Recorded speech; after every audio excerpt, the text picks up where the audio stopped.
As someone who benefits a great deal from practices such as cognitive behavioral therapy and dialectical behavioral therapy, which I've spoken about previously on my channel, the whole idea is to continually practice these skills. So I'm not perfect by any means. It's a daily practice.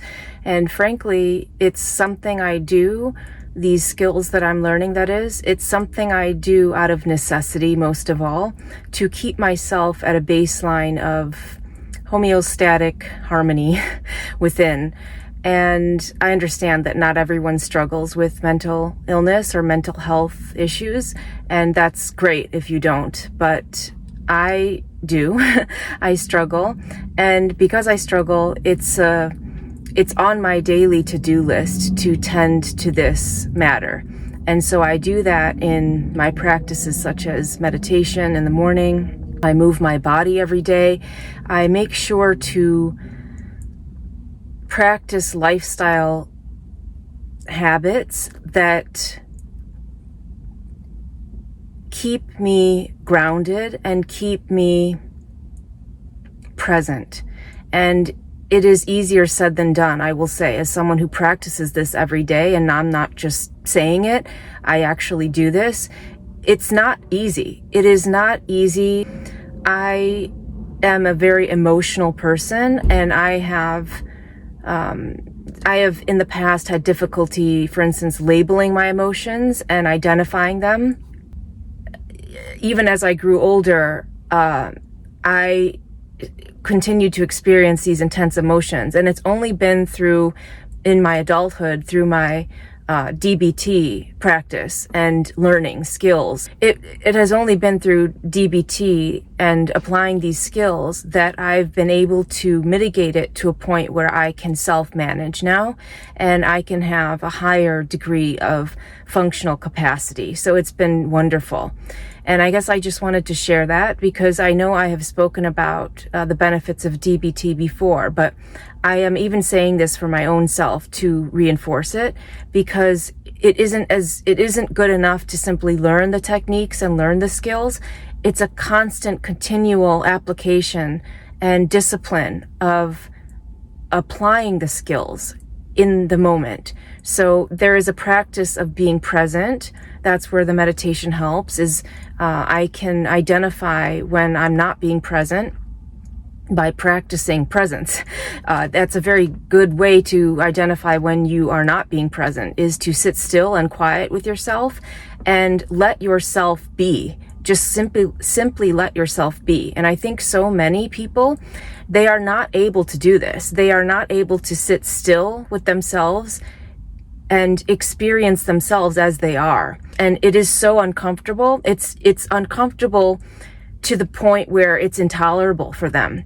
And I would argue that those people are the ones who need meditation the most, the ones who are the most resistant to it, or that find it the most unpleasant. I would say stay with the practice, because the benefit will accrue over time. And for those people, the people I just described, the benefit is actually more pronounced because they are the ones who are hungry for that the most.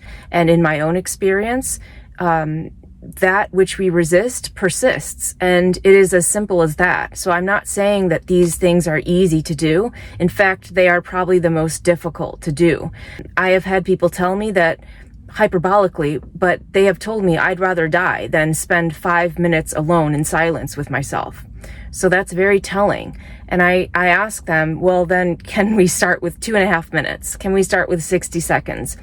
I want to meet them where they are, in other words, because that's how strongly meditation can benefit someone. And this is not my opinion. This is evidence-based science, that meditation actually changes the brain, and cumulatively over time, it leads to chronic changes in the brain, in the neuroplasticity. It forms new neural connections. It changes the way the brain behaves. It's a conditioning of the brain that quite literally changes how we respond to stimuli when you begin a meditation practice and when you sustain a meditation practice. So that's why I am so adamant about it. is number one, I believe in the science. So I'm glad that now there is not only emerging, but there is established science behind the positive change that happens with meditation, especially prolonged, consistent practice of meditation over time, over one's lifetime. It's a fact. So that's very exciting, but also I encourage people to experience it. Don't take my word for it. My greatest teachers told me, experience, don't think. So it's not necessary to learn with the mind. We focus too much, myself included. We focus too much on the intellectual mind and staying in that space. And for this and many other practices, it's not helpful. So let go of the results, let go of attachment to desired outcome, and instead start meditating, start practicing, or doing yoga, or doing jujitsu, or doing anything that is going to benefit you in the long run. Learn by doing, experience over ideas. So that really stuck with me, and it stayed with me to this day, is focus on the experience of it, not the idea of it or the thought or analysis of it. We learn the best, we as humans learn the best by doing, by experiencing. It's what I practice myself.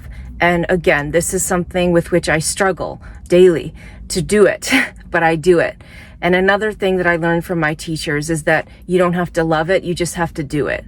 So it's a never-ending practice, and it is life. And this is what I mean by self-respect when I talk about self-respect. It's not an ego thing. It's an issue of character, who you are, and how you feel about yourself when you're by yourself. That's what self-respect is. It has nothing to do with ego, actually. It's a matter of integrity and being proud to be who you are and being proud to be alive. You can do things to change, and never think that you are too old or too whatever, fill in the blank, to change. You just have to want it, and you have to be willing, most of all. Check in with yourself often, and at least do this once a day. Check in with your breath, check in with your intentions, and see if it's aligning with your standard of values, and see if what you say you do aligns with what you actually do. And that's how you cultivate self-respect. That's the ultimate self-respect, and that's the source of the ultimate confidence. And why some people carry themselves with their heads held high and their shoulders back is because they have that. They have that strong sense of themselves that is unshakable and that nothing or nobody can touch. So I wish you the best of luck, and I thank you for watching, and thank you for being here.